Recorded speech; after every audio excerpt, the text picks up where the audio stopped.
டேய் ஹோம்ஒர்க் பண்ணாதவங்களாம் பறக்க விட்டுங்கிறான்டா அந்த மேக்ஸ் சார்.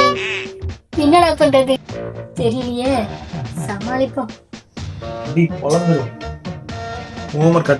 சார் என்னால ஹோம்ஒர்க் பண்ண முடியல, நேற்று அண்ணன் திடீர்னு வீட்டுக்கு வந்துட்டாரு.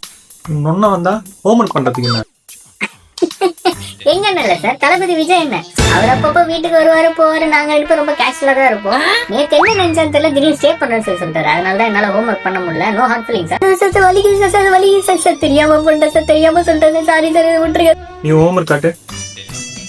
என்ன இப்போ ஹோம்ஒர்க் கேட்டா லெட்டர் கொடுக்குற? சார் என் ஆள் அதிர்ஷ்டலட்சுமி அங்க இருந்து பாப்பா சார், அவ முன்னாடி அடிச்சா எனக்கு பிரேக்கப் ஆயிடும். அதனால இந்த 10 ரூபாவை லஞ்சமா நினைக்காம அன்பளிப்பா நினைச்சுக்கோங்க. நான் உங்களை சும்மா ஒரு 4 அடி அடிக்கிற மாதிரி அடிக்கிறேன், என்கிட்ட அடி வாங்குற மாதிரி நடிங்க சார். என்னடா இது? அடிக்காதீங்க சார். சார் 2 ரூபா நான் எக்ஸ்ட்ராவா வாங்கிக்கோங்க சார். ஹோம்ஒர்க் எங்க? சார் முடிச்சிட்டேன், நான் மாத்தி எடுத்துன்னு வந்துட்டேன் சார். சரி, எந்த நோட்டை மாத்தி கொண்டு வந்த? சார் நோட்டுல காலையில கிளம்புற அவசரத்துல என் பேக் பதிலா அம்மாவோட ஹேண்ட் பேக் எடுத்துன்னு வந்துட்டேன் சார். உள்ள அல்ஜிப்ரா இருக்கும் பார்த்தா அமுதாஜன் டைல தான் இருக்கு. இதெல்லாம் கொஞ்சம் டென்ஷனா இருக்குங்க, லைட்டா தேய்ச்சி விடுவேன் சார்.